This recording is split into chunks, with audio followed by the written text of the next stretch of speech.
Hello everybody, and a happy new year to everybody. It's the start of 2023, and what a marvellous year it's going to be.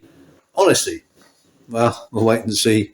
People say, well, it can't be any worse than 2022, but of course if you say that, then you know what's coming, don't you? So we'll see. Anyway, here we are. We've had Christmas, we've had New Year. I can hold out no longer. We're back down in the cold of the basement, and I think we better get on with some work. What have we got? We've got the Triumph Trident T160 engine, which comes out of this bike, and we're going to be rebuilding this.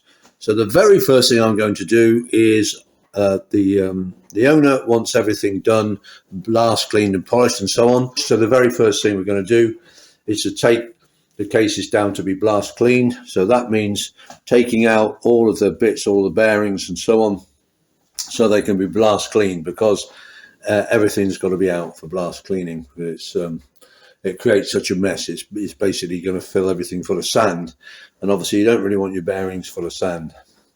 So what I'm going to be doing is I'm going to be heating the cases up and driving the bearings out. So they've got this big circlip, got the circlip extractors, and I'll just be taking the circlips out. There's one on either side of the bearing, heat the casing up and then drive the bearing out. This bearing is going to be replaced because you see it's all pretty rusty and horrible, and I can feel it's not smooth when I spin it. So that'll be replaced anyway. Then we've got the outer race to come out of here. I think I'm going to leave this spigot in for the timing idler. This is the sort of timing idler pinion.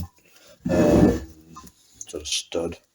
I'm going to try leaving that in because I think if we can clean the oil ways out afterwards, you know, there's nothing, the sand sort of, there's nothing for it to sort of get in and sit there, the blasting medium. So I'm going to leave that in because it's a pain to get out anyway. I'll take this rubber boot off, but I'll probably leave the gland itself in. That's where the wires go out for the alternator, for the stator. But I'll take that rubber boot off because obviously that will just collect cleaner medium. Then we'll take the main bearing out for the gearbox, the drive side bearing. We'll take out the needle roller bearing for the lay shaft.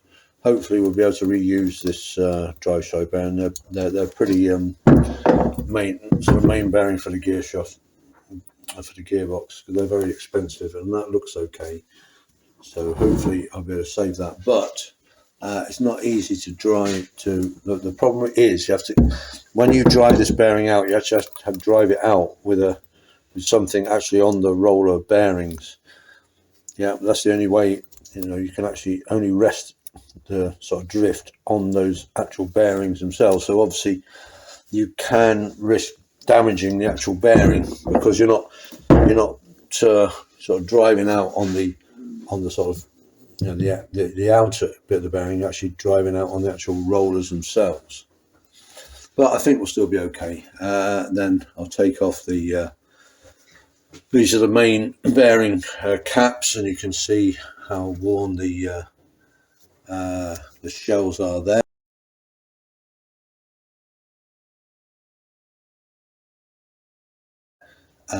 So we'll be taking those off and basically getting rid of everything out of the cases. We'll start off with these 3 cases, then we'll do all the cases, get everything out. And that's the first thing I'm going to do, is take everything down to be blast cleaned.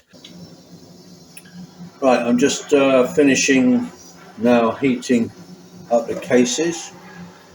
When I come to put the new bearing back in, I will heat up the casing in the oven. But taking it out, I prefer to do it this way with a blowtorch, because it's all pretty oily and greasy and that the casing, and it really stinks the oven out. And you know, there are certain people in the house who don't appreciate that. So, but when it's all clean and that, after it's been blasted and that, I'll put this in the oven to heat it, and I can get it much hotter that way, because the reason you're heating it is to expand the casing so that the bearing will come out. When I put it back in, I want it really hot, and so the bearing just drops in, so there's no danger of damaging the bearing. Okay, I think that's enough. So I've taken out the 2 circlips that sit either side of the bearing. I've got a socket that is exactly the right size as the outer race of the bearing, although it doesn't really matter in this case. I could knock the inner race because I'm going to be replacing this bearing anyway. And I've got my big hammer, and hopefully the bearing will just knock out.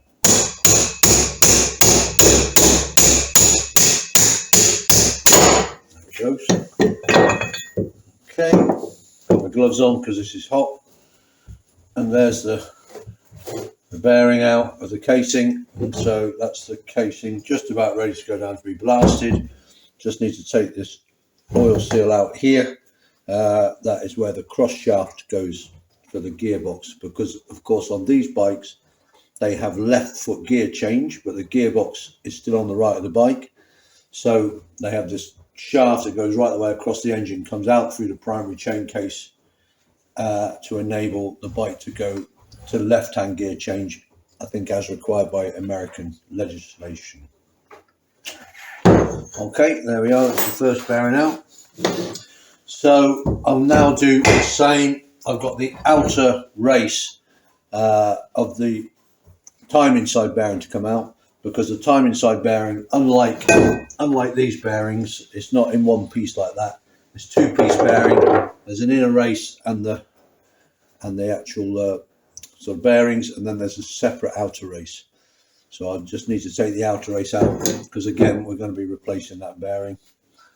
I mean, I'd take this race out anyway, even if I was keeping this bearing.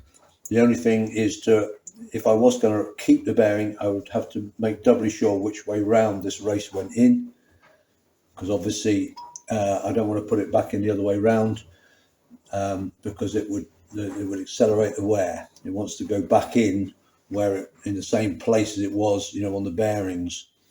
But we're going to be replacing it, so it doesn't matter. But if I was keeping the bearing, I'd make a note as to which way was out on this outer race, so it would go back in the same place.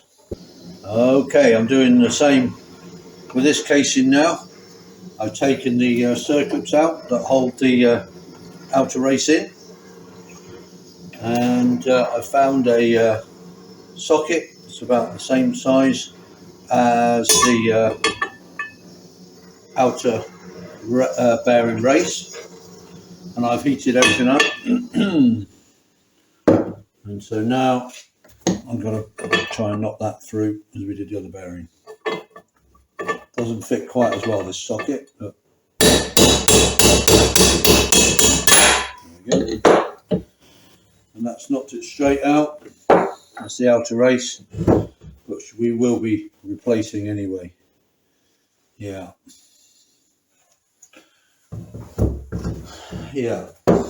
So that's about it. Again, for these particular cases, just got to get rid of those oil seals,